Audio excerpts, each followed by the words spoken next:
I never expected to become a father overnight. My sister Ella was always the golden child, the one with the perfect life, until that rainy Friday when she dropped off Lily, Lucas, and Aiden for what she called a weekend getaway. That weekend turned into 15 years of school projects, soccer games, and midnight fever checks. I built a life around 3 children who were not my own, but became my entire world. Last week, those same kids, now successful adults, presented me with a thank you gift that left me speechless. Little did I know Ella had returned claiming what she believed was rightfully hers.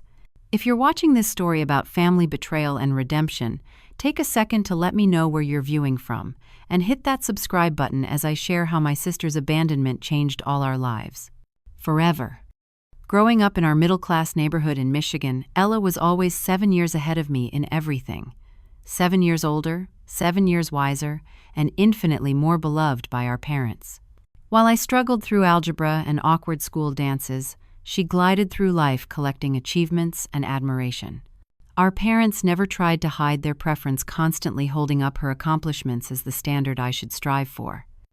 When our parents died in a car accident, I was just 22 and finishing college. Ella was 29 with a family of her own. The inheritance was split equally between us, which came as a shock to Ella, who had always expected preferential treatment. She made several attempts to contest the will, insisting our parents would have wanted her to receive a larger portion since she had 3 children to care for. The attorney stood firm on the equal distribution, creating the first real crack in my image of my perfect sister. Ella had married young, swept up in a whirlwind romance with Jackson when she was 24. He was handsome, ambitious, and completely devoted to her. Within their first year of marriage, Ella gave birth to twins Lily and Lucas. 2 years later, they welcomed Aiden. From the outside, they appeared to be the quintessential American family, with their matching outfits for holiday photos and perfectly coordinated home decor that Ella loved to showcase on social media. But behind the filtered photos, I started noticing signs of restlessness in my sister. During our monthly family dinners while Jackson entertained the kids, Ella would confide in me. "Sometimes I feel so trapped," she would whisper over her wine glass. "Do you know I have not had a full night of sleep in 5 years? Not one. I love them, but sometimes I wonder what my life would have been if I had waited." Jackson worked increasingly long hours as a financial advisor, partly to advance his career but mainly to support Ella's lifestyle.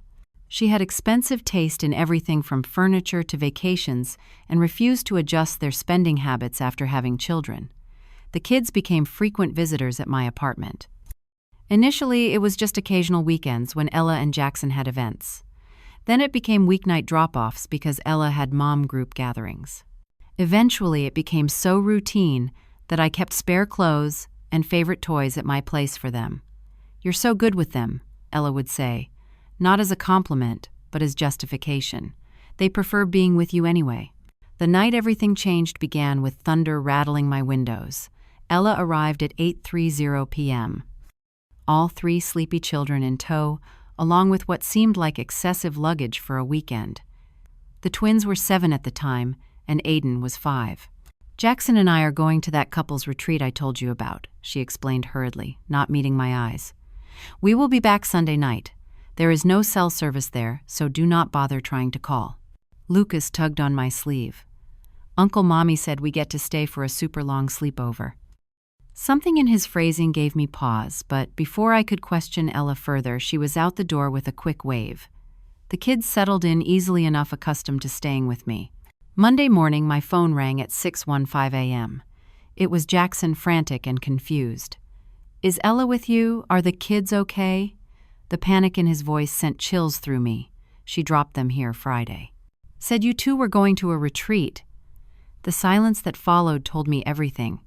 There was no retreat. Jackson had been working overtime all weekend, coming home to an empty house Sunday night, assuming they were with friends, until he found Ella's wedding ring and a brief note on their bed. What Jackson discovered next was devastating. Ella had emptied their joint savings account and maxed out their credit cards before disappearing. She had connected with someone online months earlier, a wealthy European businessman who had promised her the carefree life she felt she deserved.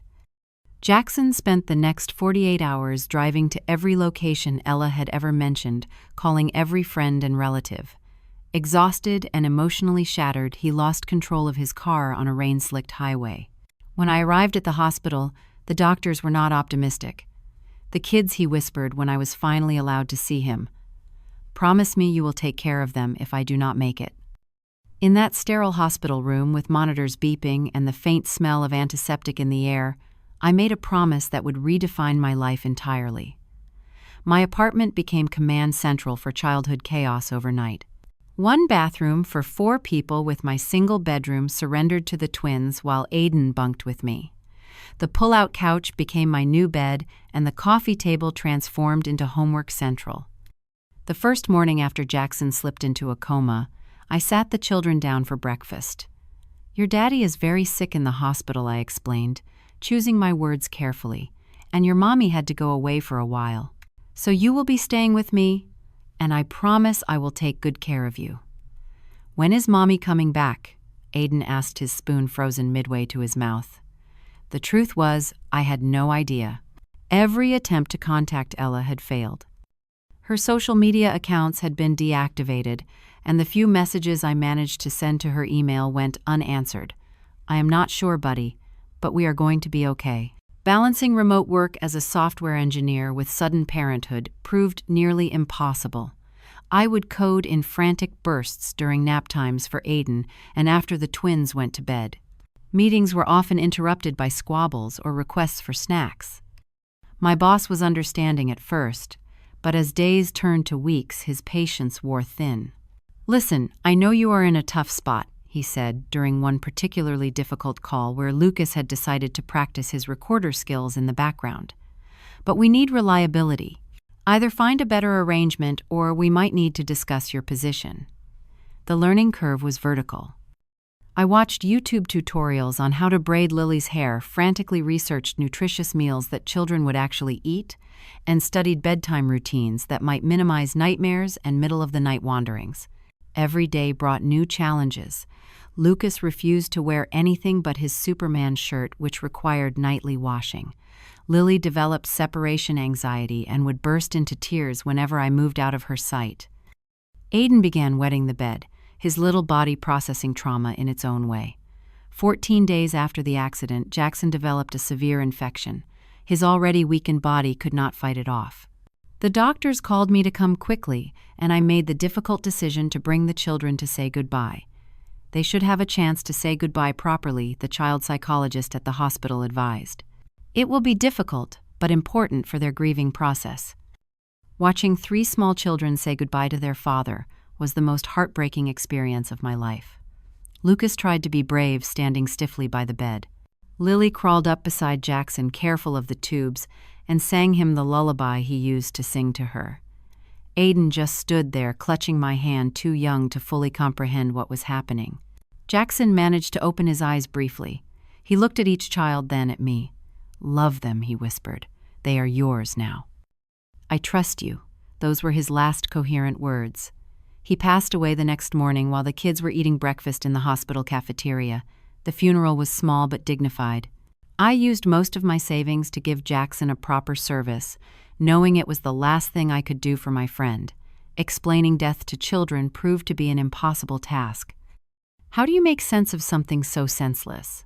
I relied heavily on books recommended by the hospital counselor and tried to answer their questions as honestly as possible. "Where do people go when they die?" Aiden asked that night. "Some people believe they go to heaven," I replied. "Others think they become part of the universe like stars. What matters is that the love they gave us stays right here." I pointed to his heart. The legal battles began almost immediately. Without a formal will, Jackson's parents briefly contested my guardianship. They were good people who loved their grandchildren, but they were in their 70s with health issues of their own. After several conversations, they recognized that keeping the children with me in the environment they knew was in their best interest. The bigger challenge was locating Ella for the necessary paperwork. My lawyer hired a private investigator who eventually tracked her to a villa in southern France. When contacted about custody arrangements, her response was a set of signed papers sent via international courier relinquishing all parental rights. Included was a brief note: "They are better off with you." I was never meant to be a mother. Those cold words on expensive stationery confirmed what her actions had already shown.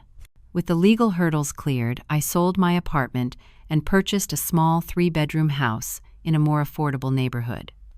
It had a fenced backyard where the kids could play and good schools within walking distance.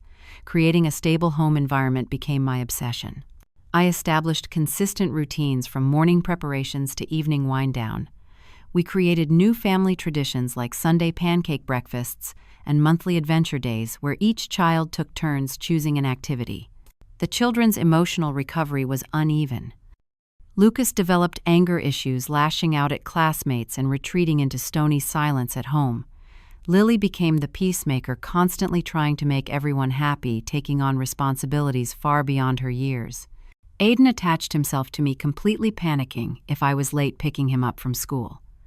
Therapy became part of our routine. Individual sessions for each child, plus family therapy every other week. The expense was considerable, but watching them slowly process their grief and abandonment made every penny worthwhile. My own social life evaporated. Dating as a single guardian of 3 traumatized children was nearly impossible. The few women I met who seemed interested quickly retreated when they understood the full scope of my responsibilities. My friends gradually stopped calling as I missed gathering after gathering, but in their place, a new support network emerged. The parents from school who organized meal trains when we all came down with flu, the elderly neighbor who taught the twins to garden, the local librarian who set aside books she thought would help the children process their feelings. We built a community, a found family that sustained us. Our first Christmas, as an official family, I worried about making it special enough. I stretched my budget to breaking point for presents and decorations. But what I remember most was sitting on the floor surrounded by wrapping paper, watching Aiden laugh for the first time in months as he played with his new truck. In that moment, I knew we would be okay. As the children grew, our lives settled into a rhythm. Elementary school gave way to middle school challenges, then high school triumphs. I became the designated room parent, the soccer coach, the science fair project assistant, and eventually the dreaded driving instructor. My days were measured in school drop-offs, sports practices, and the gradual, beautiful evolution of 3 hurt children into thriving young people. Ella maintained minimal contact. She would call on birthdays, her voice always slightly distant, as though she was performing motherhood rather than feeling it. The conversations were brief and awkward, especially as the children grew older and their questions became more pointed. "Why did you leave us?" Lucas asked her directly when he was 14. Her fumbling explanation about needing to find herself satisfied none of us, least of all, Lucas, who refused to speak to her for the next 2 years. The teenage years brought new challenges. I researched period products for Lily, facing my embarrassment to ensure she felt supported during that milestone. I had painful but necessary conversations with Lucas about consent and respect after finding concerning texts on his phone. I sat up countless nights with Aiden, helping him through panic attacks before major exams. There were times I questioned everything, like when Lucas was caught drinking at 16 and screamed that I was not his real father when I grounded him. Or when Lily missed curfew and I spent hours driving around town looking for her, imagining the worst. But for every difficult moment, there were a dozen beautiful ones. Watching Lucas discover his passion for medicine after volunteering at the hospital where his father died. Seeing Lily counsel her friend through a family crisis, her empathy clearly shaped by her own experiences.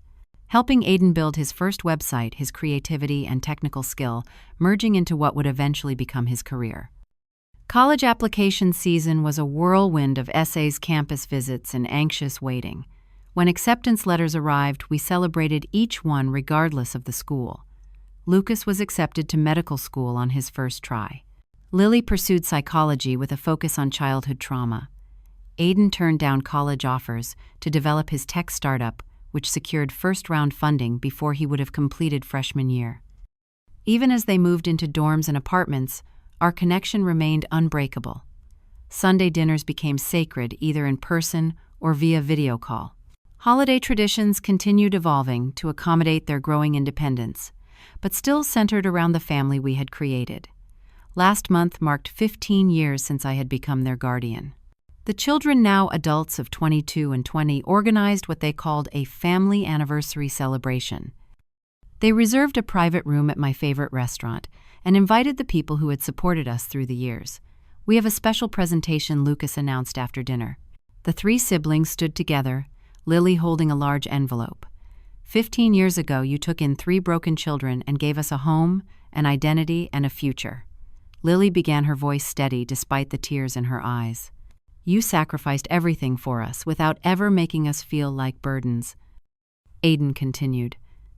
You taught us what real love looks like. Not the showy kind that disappears when things get tough, but the kind that shows up every day even when it is hard, especially when it is hard. Lucas took the envelope from Lily.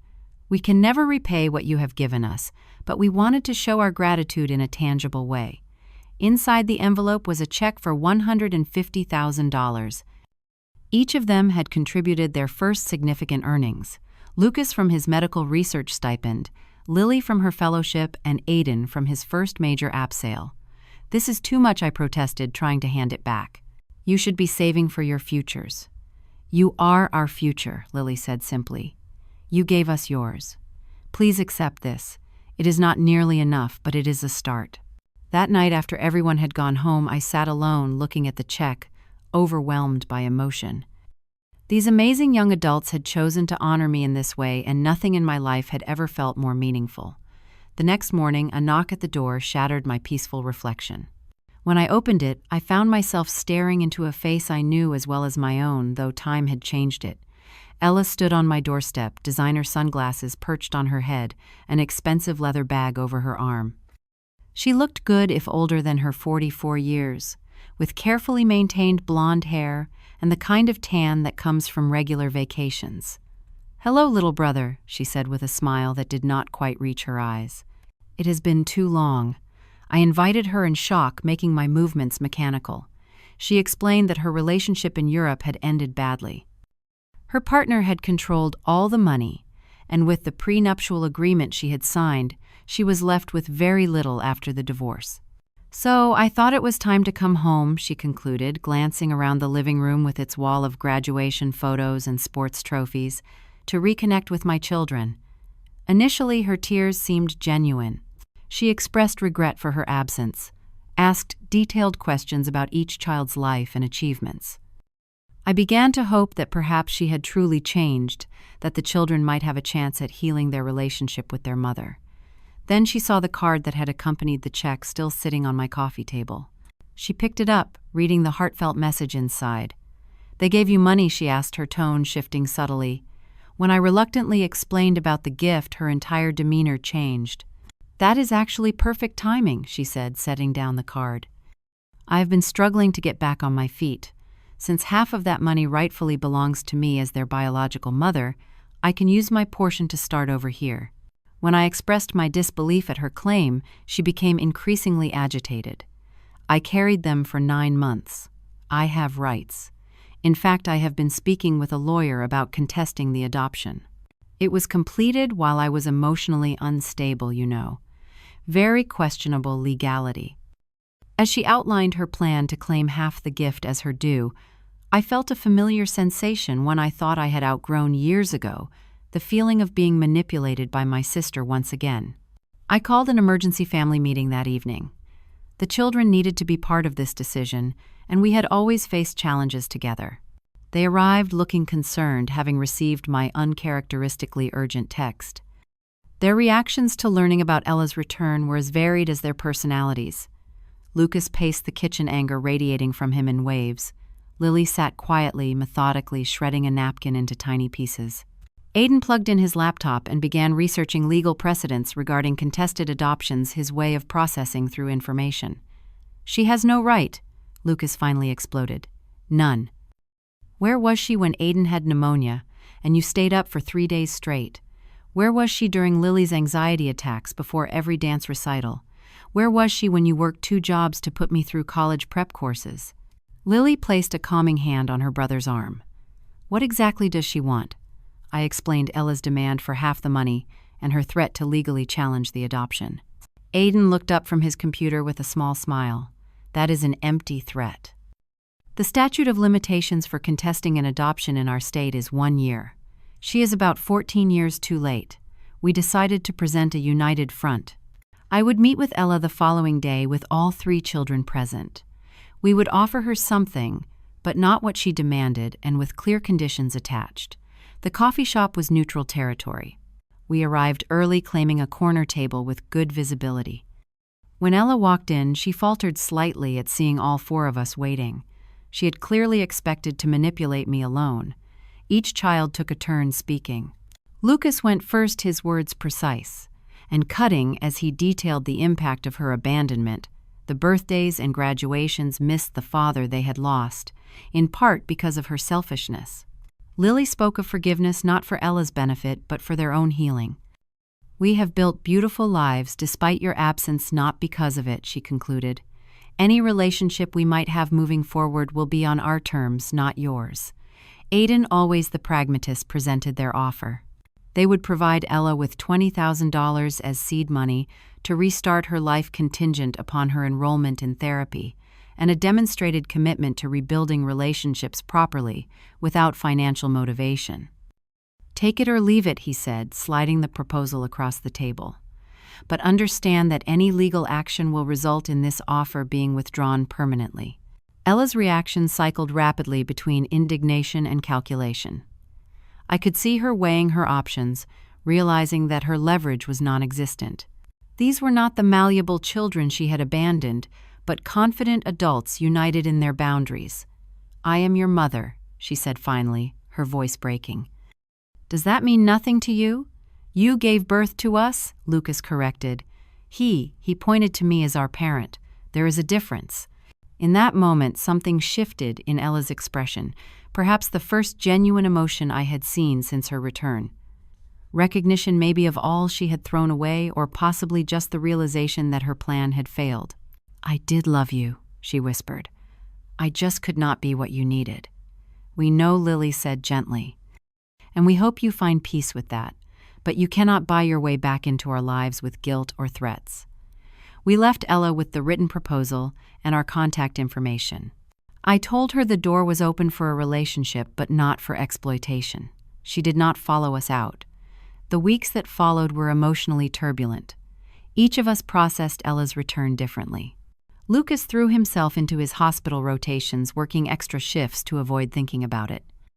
Lily increased her therapy sessions, working through renewed feelings of abandonment. Aiden created a detailed family calendar to ensure we maintained our regular gatherings, his way of reaffirming our bonds. After 3 weeks of silence, Ella called me. She had signed the agreement and enrolled in therapy. Her therapist had suggested a gradual reintroduction to the family, starting with occasional text messages, progressing to short visits only when everyone felt comfortable. "I do not expect forgiveness," she said, "but I would like a chance to know the amazing people my children have become, even if it is just as their aunt rather than their mother." It was a start, though none of us held our breath. Ella had always been good at saying the right things initially. As for the remaining money, we decided together. A portion went into a therapy fund for our family, recognizing that healing is an ongoing process. The bulk of it established a scholarship fund for children being raised by non-traditional caregivers, a way to honor our journey by helping others on similar paths. The gift that had caused so much turmoil ultimately became a source of healing, not in the way any of us had expected, but in a way that felt right. It acknowledged the past while creating something meaningful for the future. These 15 years have taught me more about love than I ever expected to learn. I discovered that parenthood has nothing to do with biology, and everything to do with showing up day after day through tantrums and triumphs. I learned that family is something you build through commitment and care, not something determined solely by shared DNA. The children in their wisdom taught me how to be the parent they needed. Lucas showed me the importance of standing firm in my principles. Lily taught me the power of expressing emotions openly. Aiden reminded me daily that curiosity and wonder make life worth living. Ella's abandonment, which once seemed like the greatest tragedy, ultimately gave me my greatest blessing, the privilege of raising 3 extraordinary human beings. The path was not one I would have chosen, but it led me exactly where I was meant to be. What makes someone a real parent? Is it the willingness to sit through endless school concerts, the ability to function on minimal sleep for years, or perhaps the fierce protective instinct that makes you ready to fight the world for your place? Children, I would love to hear your thoughts in the comments. If this story resonated with you, please hit the like button and subscribe to hear more family stories. And if you know someone who is raising children not biologically their own, share this as a reminder of the incredible difference they are making. Thank you for listening to our journey, and remember, sometimes life's greatest blessings arrive disguised as its greatest challenges.